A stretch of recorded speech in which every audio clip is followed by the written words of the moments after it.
Following the light of the sun, we left the old world. Hey, how's it going? Thanks for joining me for another episode of Bitcoin and Coffee. I'll be your host, Eugene Forrest. So what are we looking at today with these crazy cryptocurrency markets? Once again, they continue to astonish us. Never forget that volatility is always an option when it comes to cryptocurrency. Seen the price of Bitcoin spike up last night a little bit. Coming back down now, looking at kind of where we've been. It's up like 5% on yesterday or something at the moment. You know, Tether got some problems. People are talking a lot about that. We got a lot of news action going on about that kind of stuff. Of course, regulation is creeping in on the fringes of our cryptocurrency space, trying to control us a little bit on what we're going to do here with our free money that's for the people, by the people. But you know what else we got around here that's for the people? Samantha. Good morning, everyone. How are you today, Samantha? I'm good. So you feeling great about being out here on a Monday morning, reading that cryptocurrency chat? Freedom fighting is what we're doing out here, helping to make BTC the one world currency to help, unenslave all of those people that are strapped down with that paycheck to paycheck, that we got to work for those 1%ers so they can enjoy their families. I mean, it don't make sense to me. Viva la revolution. Viva la revolution. So what are we looking at today? Well, we got those cryptocurrency markets. I mean, it looked like everything was up anywhere between 2 and 5% there in the top 10. Like I said, we got news on Tether and everything. But Samantha, would you mind pulling up, that always controversial coin market cap, see how far in the future it has us at, and, maybe take a look at what these price action of today is doing. I'm not selling today. I hope you're not having to sell any cryptocurrency you don't want to today. As always, we're looking towards the future, and we're just trying to accumulate as much of this cryptocurrency stuff as we can. Oh, thank you, Samantha, for pulling that up. And he's refreshed. And it is refreshed. Look at that. 2,079 coins. Definitely Blade Runner days. Coming in at $213 billion for a market cap. Not too bad. I mean, we're above the 200 billion. We're not seeing the 250 like I'd like, or, we have near the highs. BTC dominance. Look at that. That's up a little bit, coming in at 54.3%. But hey, look at that. That's because Bitcoin's up 6.6% there, coming in at $6,690, about to break back into that 6,700. Definitely how I want to be starting off my Monday morning, not looking at a sea of red, not looking at how we may not necessarily be investing in the right options as people continue to criticize cryptocurrency and Bitcoin. All right, so let me see. We got Ethereum. Hey, they're on the other side of $200, coming in at 213. That's not bad at all. They're up 6.4%. Hey, it looks like these numbers have jumped since I seen these earlier. We got X Rapid coming in at 44.9 cents, getting up there again. That's up 7.1%. That's a nice boost there. Bitcoin Cash coming in at $461. It's up 3.8%. We got EOS, $5.53. Sammy, that's up 5.69%. Stellar Luma's coming in at 22.7 cents. That's up 5.48%. Litecoin, nice, even pretty much $55. That's up 3.3%. Tether, there we go. Look at that. We're going to be talking about this one in a moment. 96 cents, down 2.86%. I mean, ouch. That is hurting for anybody that's holding Tether as their stable coin.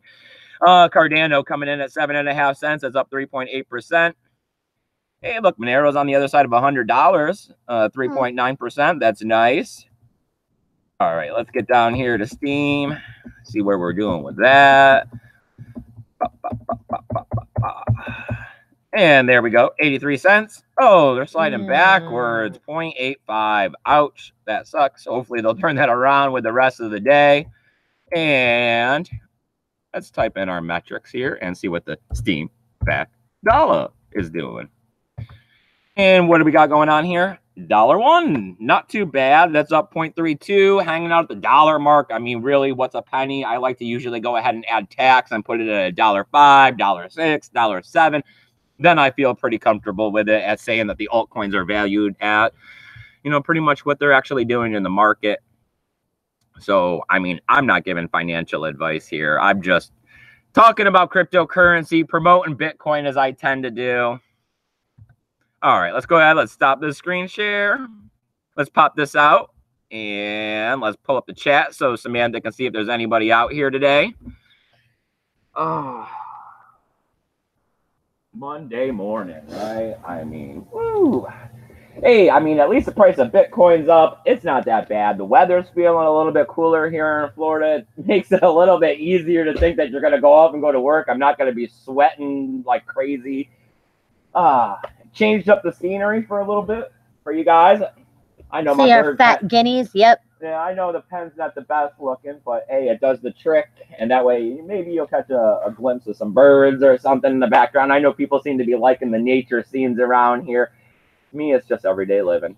All right, so what do we got going on here with the news? Oh, we have some people. Yep. All right, I'm not crazy out here ranting about this magical internet money as I tend to do. P. Murphy is here. He says good. Murphy. Yep. He says good morning, Eugene and wifey.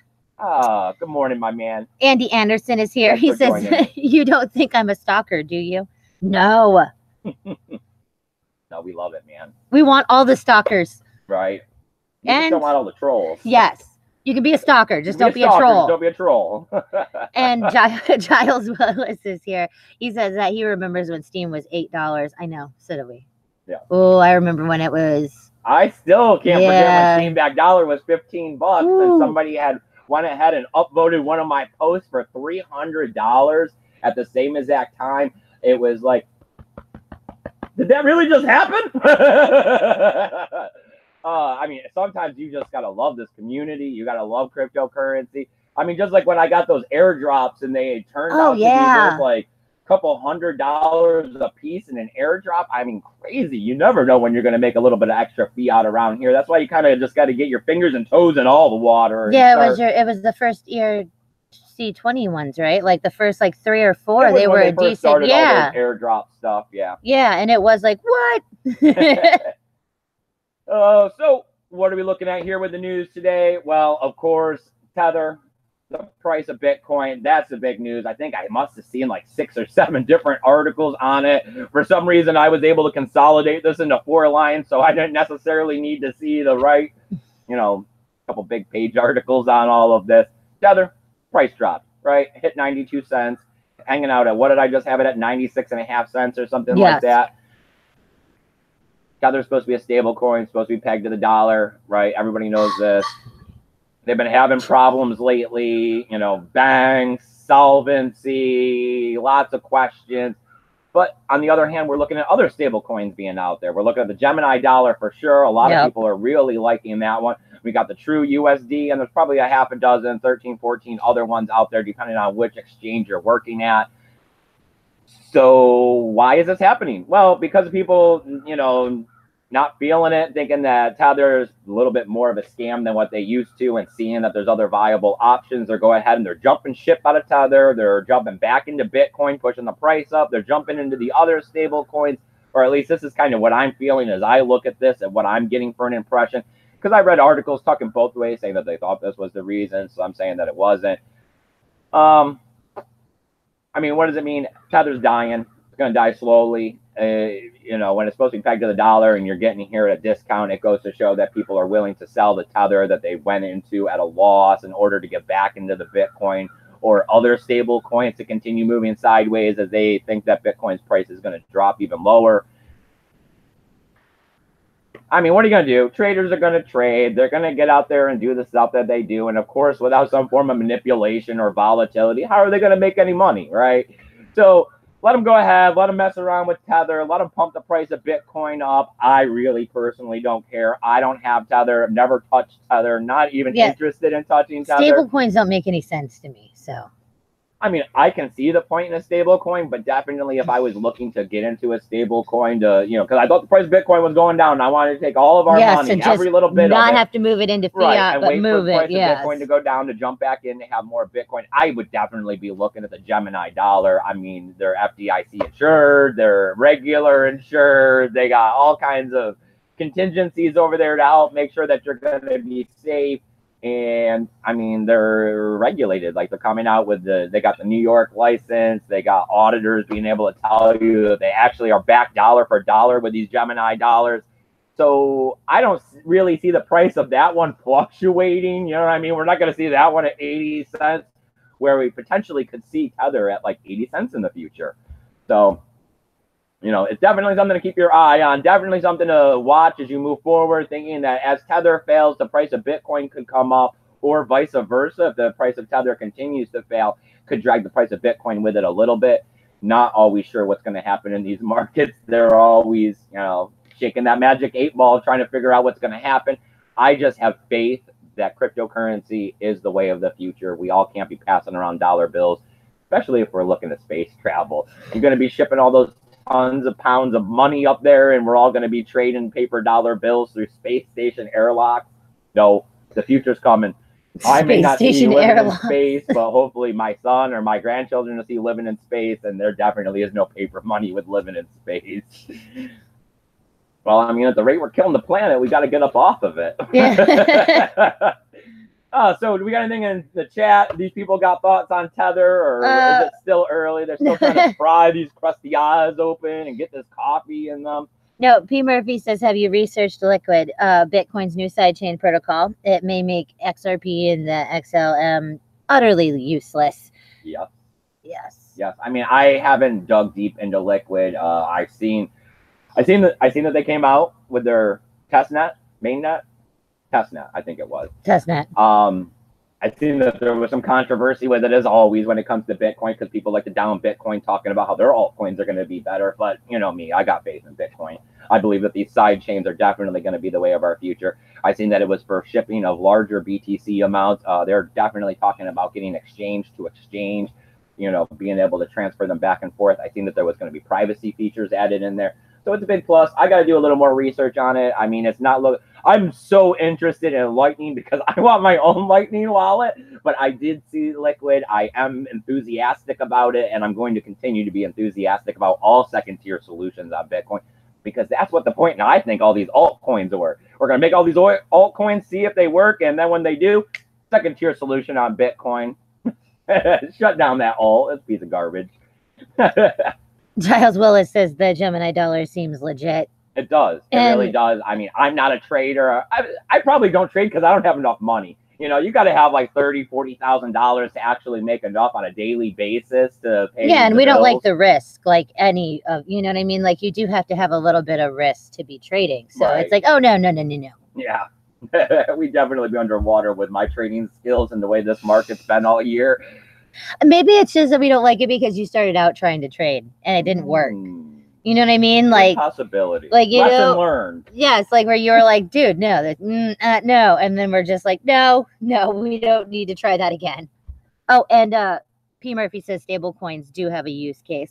I know they do. I don't know. I kind of see it, but then I also kind of feel like it's slightly like backtracking, because I mean, you're putting a cryptocurrency to something like the fiat or like the Gemini dollar or the Binance, like it's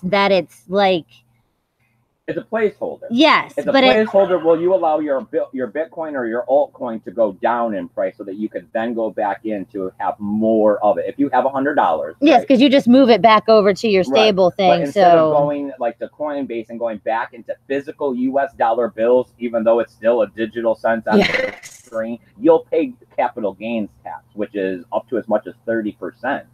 So if it's not a 30% gain that you're looking, do you see what I'm saying? You're just losing to taxes by trading. But if you go into these stable coins, it's not a taxable situation. Right, like you're not paying fees or anything, right? Well, you're paying the fees to transfer, but yeah. And exchange, and I mean, a lot of these people leave the crypto at the exchange, so there's no in and out fee. So it's very minimal. The amount of cost to go from Bitcoin into, a stable coin and stay there for a week, a month, 2 months, before you go back into Bitcoin or whatever altcoin, it's dollars. Right. Instead of having to pay a taxable event at the end of the year where you could be paying hundreds of dollars depending on how much money you actually took and went from Bitcoin into USD fiat. Right. Oh, Crypto Shrugged author is here. He says good morning. Thanks, good morning. Tech Lords is here. He says good morning. P. Murphy said, I was using the space travel analogy years ago. I am certain Bitcoin will come up in the next Star Wars movie. Well, they say everyone, you see a lot in the movie space credits. Yes, like in the futureness, they just kind of, no one is pulling out dollar bills. If you notice, no one has that wallet and is like fanning out, even if it's rainbow money, no one's fanning out money and being like, here you go. They're like taking a hand, their glowy watch, you know, something. At most, you see them with those, like, they're always clear, but yet have a color like green or blue. Yes, because they're kind of like iridescent. They call them credit chips, and they hand them over. Or whatever. Right, or you plug it in. Yep. I think those are probably like how they have those Bitcoin. They got the disposable wallets where you load Bitcoin on. Oh yeah, like the little flashy drive. Yeah, it'd be like one of those, and you just hand them off. All right. So what else we got going on in the news here today? What else is a little more important than these stable coins? Well, we got some development. We got some good happening with Ethereum Classic Labs. They went ahead and they, you know, we're talking about the launch on October 1st of their incubator pilot program. So far, they've received 120 applications. Big plus. A lot of people looking to get going over there. Right, that's a big think tank. Yeah, they're looking to get that going the first quarter of 2019. So pretty much right around the corner here. They're saying that they're going to be able to provide free workspace. So, I mean, you can't beat a free workspace. I mean, usually a majority of what you spend your budget on is a place to live or a workspace or those kinds of things. They're saying they're going to be providing great coffee. So, I mean, you know, they got me. Free workspace and great coffee. Sold. I'm there. And they're saying that you're going to get to work with some of the greatest minds in the blockchain industry. Also a big plus, you know, that's like a mentor. You know, if you're having problems, there is somebody to go ask. You know, there is somebody to help give you insight. There is somebody to help enlighten you when you hit that brick wall. So that's a big plus too. Maybe we'll start to see a little bit more out of Ethereum Classic. We know the price had been kind of down. I mean, it's nothing near what Ethereum's price is, even though it is the original Ethereum. So, I mean, in the future, hopefully we'll see Ethereum Classic price come up. Hopefully we'll be seeing more going on with it. I mean, we've started seeing some more exchanges going ahead and adopting it. But as always, what did I say? There was 2,079 different cryptocurrencies. Yes. The battle's going to get pretty fierce here as we continue through 2019 and 2020. And a lot of these altcoins are going to have to die off and fall to the side. Giles says, Eugene, you have the epic laugh of a king. You should hear his mwahaha. My evil laugh. Yes, that was amazing. It took him, you know, Eugene is, yes, because we did, like, we worked for a haunted house in Tampa for a little while. Yes, for Screamageddon. Oh, Lord. I mean, he can really project. Zombie doctor number 2 was my position, and I must have ran around. I lost my voice. He was screaming at people. So loud at everybody that they could hear me across the attraction. There was a couple dudes that were like about to punch him because he jumped out. You know, he jumped out and was screaming and, oh, let me grab your arm. And it's like, oh, no. But I was a zombie, so I didn't get anything awesome. I just chased people around. Yeah, me and Samantha did it 2 years ago together to get that extra Christmas money together. You got to have a plan, you know. Hey, you got to hustle. Oh, right. Andy Anderson says Eugene starts my day off in a good mood. I try, man. I try to wake up every single day in a good mood. I mean, what good is it going to do to wake up and be bummed out? And if I can get out here and project my positivity towards you guys, and you guys can take a little bit of, you know, that and bring it into your life and your day, big plus right there. Because let me tell you, I'm happy. I'm happy to be alive today. It is a great gift from God to be here, breathing and above ground. I mean, what more could you really want for? I got beautiful Samantha over here on the side. The boys going off to school. I got the opportunity to go out and make some money today, potentially. So, hey, it's all good. It's all on the up and up. P. Murphy says in the future, when someone says, give me a 5, you'll actually be giving them $5 and a value through a chip implanted in your palm. Yep, that's what I'm going with. Yes, like the horrible, like, glowy tattoo. Here, take my identity and all my money. Thank you.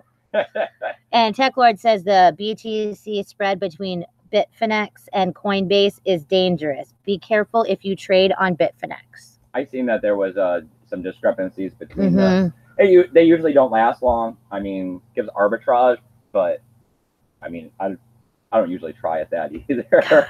I mean, yeah, because really that's, I don't know. A substantial amount, and you really got to be on it. I mean, I'm getting ready to go off and do other things today. I'm not thinking about Bitcoin. My Bitcoin's all locked away in their hardware wallets. I know how much I got. And hey, the price is up. Big plus. Who cares? Let's like, move forward and make some more. I don't know. It's also kind of like sneaky. It's like switching the price tags at the store. You know what I mean? Like you're all like, $5, Let's see. Oh, $2 sticker. That's the one. I think I've seen you do that at a thrift store, Samantha. Shut up. See your face over there. All right, guys. What else are we looking at here? Well, we're looking at North Dakota. Once again, the United States always. North Dakota? Yeah. Hey, where my friend Dakota lives. Where Dakota lives. We're looking at some regulation coming out there on ICOs. But once again, this goes to stem from the fact that the United States likes to act as 50 separate countries, all inside of one, making up their own rules and regulations. We got North Dakota regulators stopping 3 ICOs. Crystal token. That sounds like a stripper. No, it would be Crystal if it was a stripper.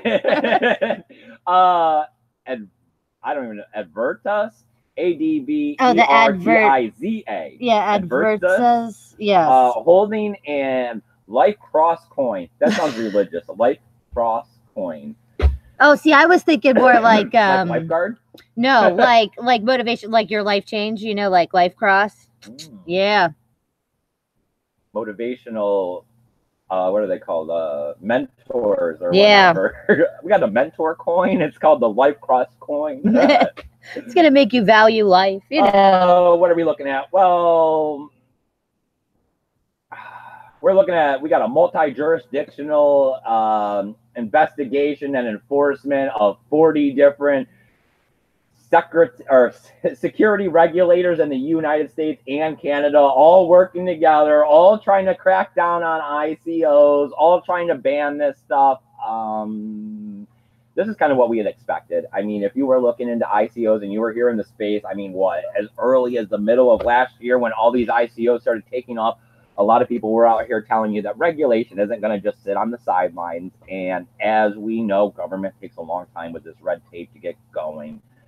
But as we've seen, 90% of the ICOs pretty much come out and be scams. You know, the regulation is they're up, they're at it, they're getting their wheels going, and they're, you know, they got this multi-jurisdictional, you know, investigational enforcement security regulation group, whatever you want to call them, in the United States and Canada. And I mean, they're cracking down. It seems like every day I'm out here, I'm hearing about or I'm reading about an ICO that's being regulated, that's being shut down, that's, you know, we keep hearing talks of, what's the matter? No, our kid has went out the door twice now, but he must have forgot something.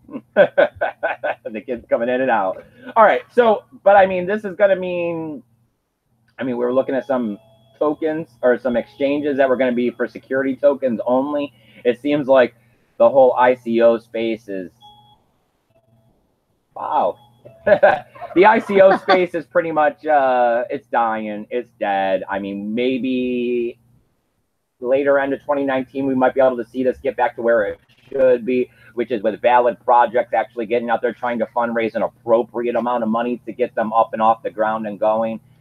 But as we've seen pretty much last year, it was a big cash grab for a lot of companies that didn't even have or the intentions of producing any kind of a blockchain.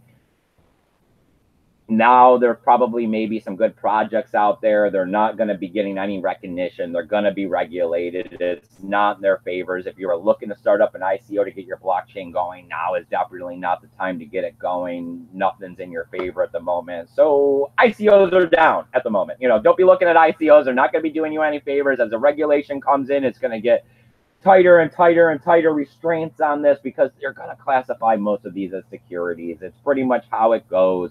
And then at the same time, on top of this, we're also looking at this whole credited investor situation that they keep piling on, saying that you got to make, you know, large amounts of money, and then you got to, you know, do know your customer, and you got to prove it to each ICO that you want to go get into.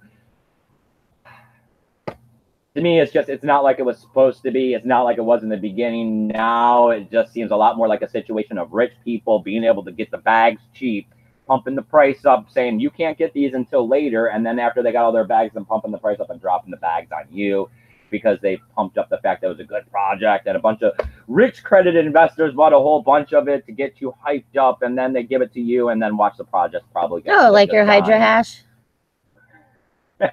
I really wanted to make money on that one too. I was a little pissed off that they really were like, oh, no, just this amount of money or up. Like, Nothing below. They Sorry. they still email me on occasion trying to get me to send in the certifications and stuff to show them like my tax forms. Oh yeah, we're way, way, way below the $250,000 or some crap they wanted. Don't tell people we don't have $250,000. Oh man. Okay. So Andy Anderson asks, what's your preference on hardware wallets? Ledger is his favorite. Yeah, I mean, I had the Keep Key for a little while, and stupid me somehow got the damn thing stuck in the corner of the drawer. You know how they got the rollers with the wheels.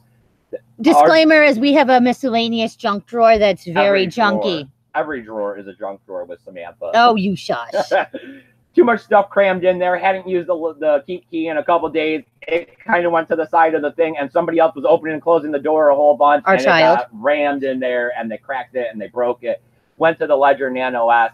Haven't had a problem, but I definitely been keeping that in the safe. And yeah, he does. Yes. Other locations. Yes, like now it's never in a junk drawer, so it's like I don't know. I mean, we could have probably avoided all of that the first time around. I don't know. The Ledger Nano S, I mean, it's cheap. I mean, I think they're like $65 or something now. I mean, they have a very wide range of cryptocurrencies that they hold now compared to what they used to be a year ago, a year and a half ago, where you were looking at Bitcoin and happy to when they put Ethereum on there. Yeah. So, you know, for cheap, easy, efficient. I mean, I know the Trezor has more. I mean, like security stuff. It always depends on how much cryptocurrency you have and what you're holding. You know, if you're holding a lot of altcoins, you might be looking at something different to hold the specific altcoin you're holding. Even though Ledger does hold a lot, there might be a different one that'll hold your specific altcoin. Yeah. And then, I mean, if you have a lot, they have nice ones that you're willing to spend the extra money with the touch screen. You know, the Ledger Nano Blue. Oh, yes, I've seen that one. I know, right? Touch screen. I mean, I've seen new ones where they got Bluetooth and everything else. So, you know, hardware wallets are not going to be just these three brands like the Trezor, the Ledger, and the Keep Key, like it was for a long time. I think I've heard of 5 other different ones coming out. I definitely stay away from John McAfee's, even though technically it didn't get hacked. The kid just played Doom on it. Yeah, right. All right, we have Allison Redfield is here saying, good morning. Nice. Good morning. Have John from Malibu. Malibu John, what's up, good buddy? morning, that he is late to class. Detention. No, he's not late to class. It's Monday. I mean, he's a go-getter, man. You are not up this early in Malibu for no reason unless you're going to go out there and you're going to make that butter. All right. All right. Let's see. What else we got going on? What did we do? We did the North Dakota regulators. We did the Tether. We did the ETC labs. All right, here we go. The last news article I got, this one actually kind of upset me a little bit. I think I might be writing them a nasty email later on today when I get home.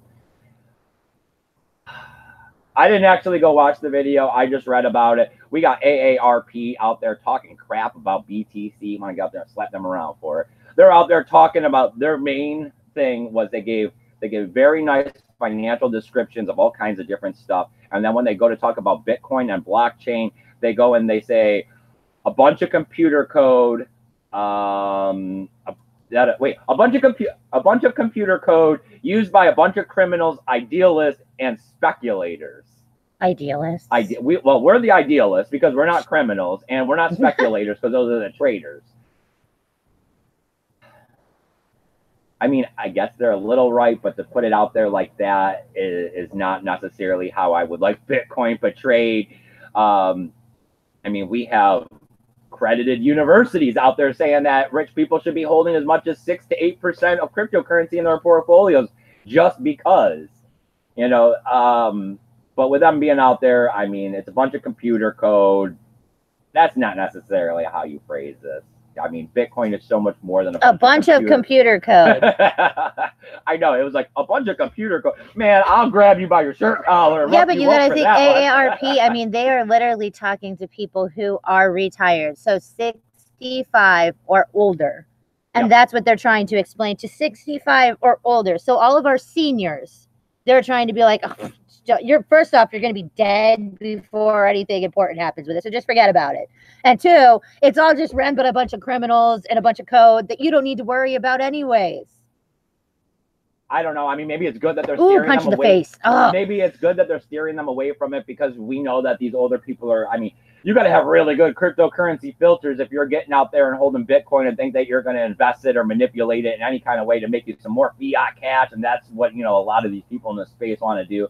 So you really don't want somebody who doesn't have any tech savvy skills thinking they're going to go out there and make $1 million and start buying Bitcoin on the other side at 65 years old.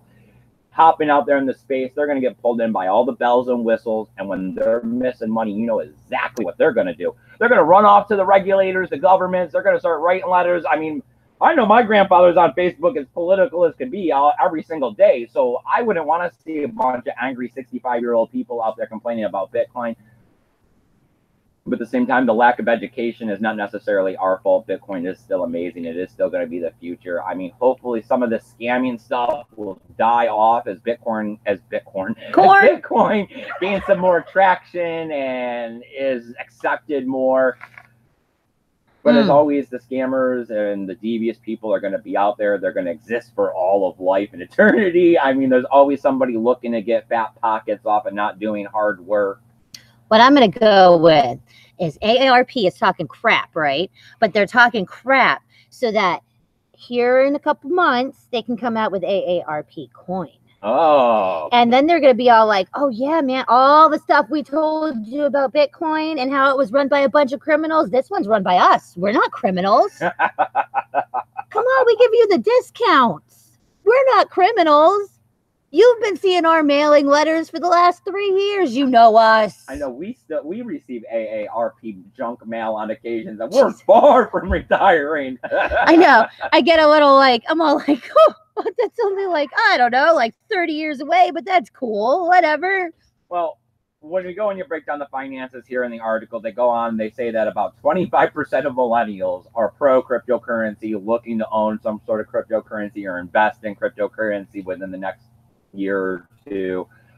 Then they go on to say that that's more than 10 times the amount of baby boomers, which would be the ones from the AARP age. So they go on and say that, but the baby boomers have 10 times more money than the millennials. Yeah. But then at the same time, the baby boomers are passing away. Life is moving on for them. Millennials are becoming more, but they got less money. So, I mean, it automatically increases the amount of adoption as these millennials get older. Oh, man, I can't talk today. Get older and go ahead and start investing their fiat cash into these cryptocurrencies. But the problem is that this is going to be a slow going process. It's going to take a couple years. But that's why we talk about 2020 and 2022 and things like that when the halvenings are coming. I mean, we're going to take the good with the bad. Today, we got a little bit of both out there. We got, Ethereum Classic doing good things to promote their chain. We got regulators out there stepping on the space. We got Tether messing up, and we got AARP talking crap about Bitcoin. But ultimately, the price of Bitcoin is up today. So it's a good day as far as I'm concerned. John said that he's been up since 2 a.m. just cryptoing out. Yeah, I don't do that anymore. God. No, but I don't know. There was when you were having to work at Premio and it was really early, 4 in the morning. I mean, there was a couple times when you were and it was you have to get in the shower. You have to you have a job you have to go to here soon.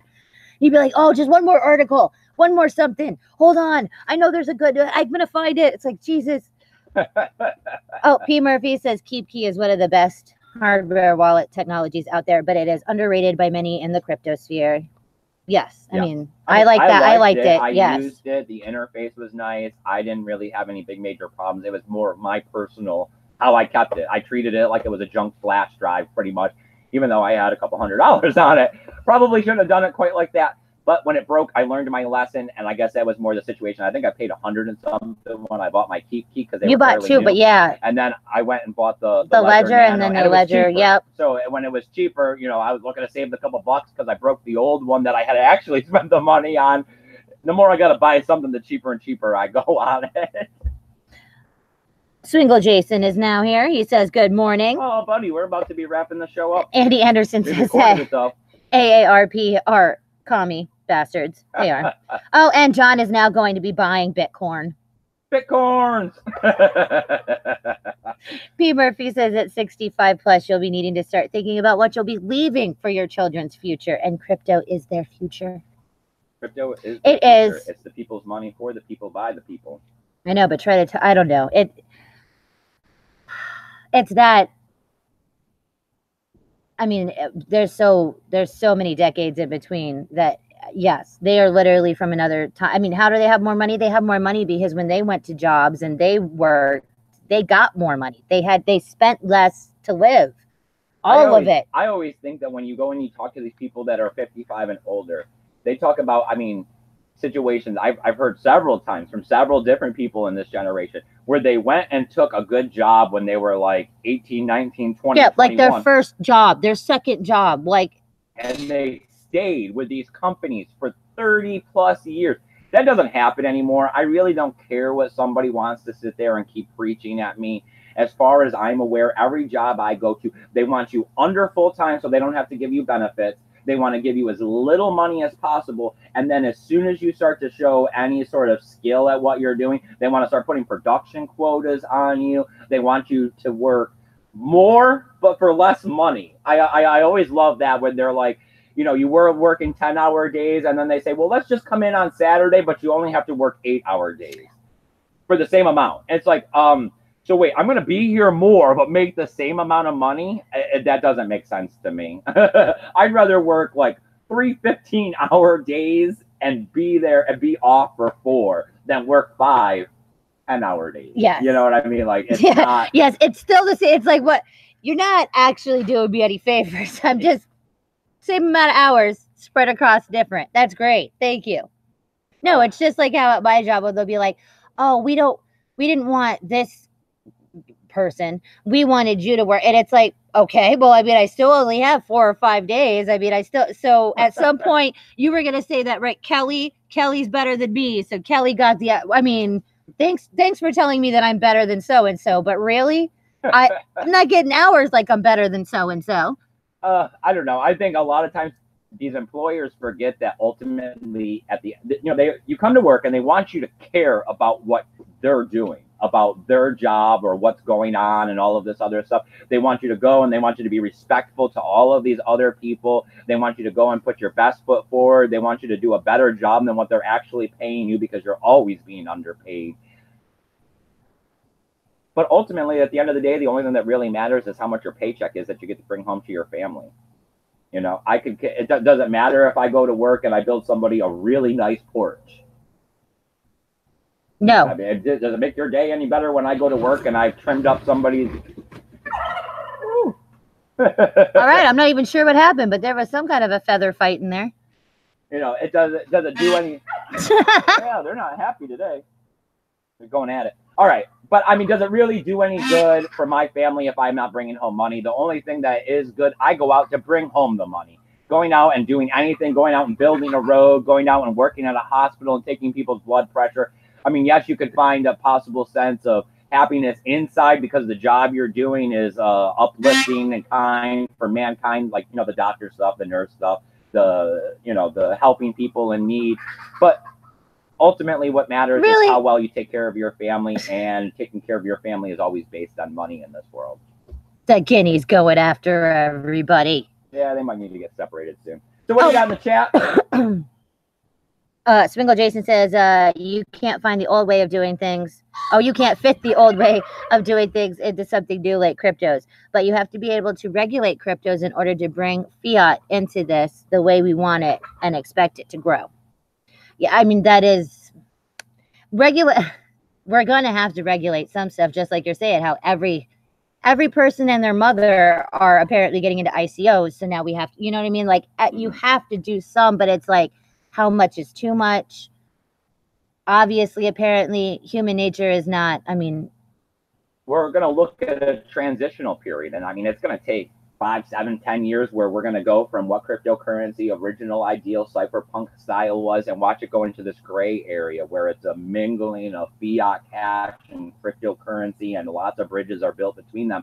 But once that occurs, I feel that value or money will slide away from this gray area and back more towards the cypherpunk, theories that we have with cryptocurrency, because we've integrated cryptocurrencies and these capabilities are still always there as the underlying fundamental reasons behind them.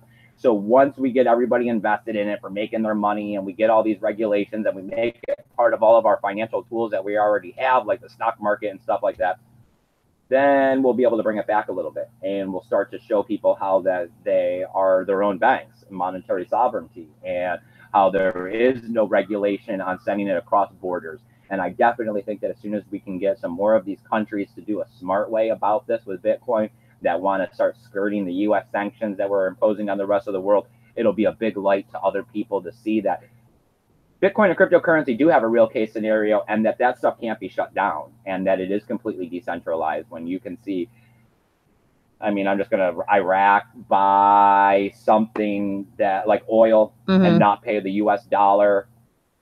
It's going to be big stuff. And I think that we're getting closer and closer to that happening. Oh, John says, congrats on our 2,000 followers. We had 21 at one point. Yeah, we've been sliding backwards. I think it's no, but if we've hit 2,000 again, then we're back because no, we were close to 21. we were close to 21. You're right. Oh, the dehydrated. He goes, I believe that crypto is the future. It's the he said that was the great Whitney Houston song. Yes. Oh, everybody knows it. You know, come on, sing it in your head. Oh, and Bitcoin Crypto News Education is here. He says, good morning. Nice. He's been listening, but he's at the office getting ready for his 9 o'clock show. Yes. And he said, great job. He will talk to you soon about the crossover. Oh, yes, of course. And thank you for everything that you've been doing on liking and retweeting my stuff over there, trying to get the word out. I mean, we've been working on those thumbnails, trying to see if we can get some people to start clicking on this stuff a little more. I don't know. I mean, I'm just trying to do the best I could do to keep the show ever growing, ever getting more current and responsive and interactive with you guys. I think that when the next bull market comes, maybe this channel might take off. I think we're going out to EDC. That's what it says right there in the top line. Thank you guys all so much for supporting us to get off to this EDC festival, November 9th and 10th. You guys did a great job with donating. We got the flyers. We're all ready to go. The tickets are ordered. So, I mean, I'm bringing you guys got to stay tuned. Watch the Twitter. Watch the feed the 9th and the 10th. I'll try to bring you some live video. Definitely on the 11th. I'll be uploading some stuff for sure.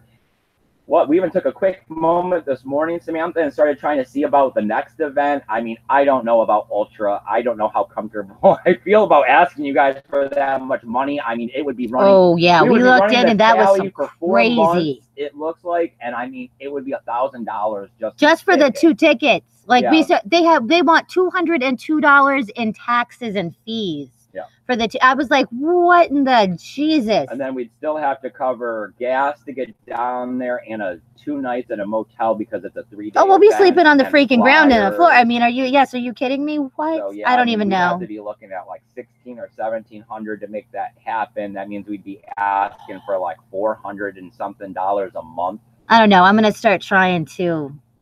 There was another one that we briefly saw that I don't know anything about. Don't know who's going to be there. Don't know the price, but it was in Boca Raton. Yeah, I think it was called the Forbidden Kingdom or the Hidden Kingdom or something like that. Something Kingdom. So we're going to see if we can't find another that one didn't. Festival. Yeah, because that one didn't have anything. A little lower of a price tag. God.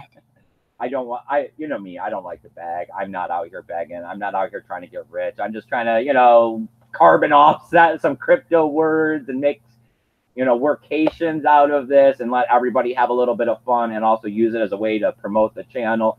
So I got to say thank you for everything you guys have done. Look forward to that stuff as we go and post it. We're working on the next event. Don't think we're ever just sitting around here on the sidelines taking a nap. So let me see. What do I got? As always, I got all kinds of social media platforms going on. You got to come over to Twitter. We're getting closer to that 1,600 followers. Tribes is going amazing. I got 3,800 coins over there, continuing to get closer. Some guy was a jerk, though, over there yesterday and gave me 2 out of 5 stars. That makes you lose coins. I don't know why he would do that. I know, just like the day before, you had a couple that were the 3 out of 5s, and it's like, that's cool. So not enough to do anything. You didn't care either way. Thank you. Thank you. I don't know. I guess it's like watching YouTube videos. I pretty much give everybody a thumbs up if I watch it. Like, unless I watch it in the first minute, it's absolutely horrible. I don't usually give thumbs down. I just leave. Yes. But, you got to give those thumbs up. You got to give those shares when you think it's really good. You got to help out because, of course, YouTube doesn't promote this stuff for nothing. As always, I got all kinds of tools, links, and affiliation codes listed down there below to help you guys figure out these cryptocurrency markets, constantly updating that. If you got tools you think I should be adding to that list, I still got a few characters left so I can add to that list. Hit me up on my emails at eugeneforest20@gmail.com for that free help desk. Or let me know if you want to come on the show, you want to answer some questions, you want to hang out, you want to talk crypto. We keep it real casual and lax around here. Not a big deal. I like people on the weekend shows because those are our extra casual shows. But if you want to come on, get out here super early in the morning, you're more than welcome to. We'd appreciate it. Commentary is always great. The more people you get conversating about this crypto stuff, and the daily news topics definitely get the ball rolling. Because, I mean, as you can see, we move away from the daily news topic as we get these things underway. Oh, what else we got? Swingle Jason says, I'll go on to try to Tribes and give you a good rating. Awesome. Thank you. I got a referral link down there below if you haven't signed up with it. I think that gives me 50 or 100 coins when you do that too. We're just waiting to see if the tribe things are anything. It's well, like you're racking them up, but it's like, I don't know what they do. The other day that they were doing a pre-sale and they were selling them at a penny a piece, and then they were saying the speculative market price was 2 pennies a piece. Oh, double. Ooh, double. Well, I mean, when you're only 1 penny, where else are you going to go? Right? Half penny. But, you know, social media, it's a complicated problem. I mean, Facebook is Facebook, and everybody hates that crap because they're getting hacked left and right, and they shove all those, you know, as Samantha says, beer, alcohol, and everything else in front of your face. But then you go over to Twitter, and they're filled with scam bots. So, you know, where is the social media that we need where content creators can get paid and it's not filled with all this garbage? Well, we got a lot of cryptocurrencies working on it. So I'm on all of them, or at least as many as I can possibly think. And whichever one pans out, pans out. And if I can make a couple dollars along the way that you guys don't have to give out of your pocket to help support this channel, that's a big plus. You know, I'm not looking for your guys' money. I'm just looking to get out here every day, spread the word of cryptocurrency. But of course, things need funding. Nothing's free in life. So, hey, you know, I thank everybody that's gone over to Steam and DTube and given us an upvote there. That helped quite a bit last year. So far this year, funding has been low, but I mean, you guys got that EDC stuff up off the ground. That's amazing. Yeah. So, I mean, it's all good over here. It's been great. Swingle Jason says he hates Tribe, but that's the way it's set up sucks.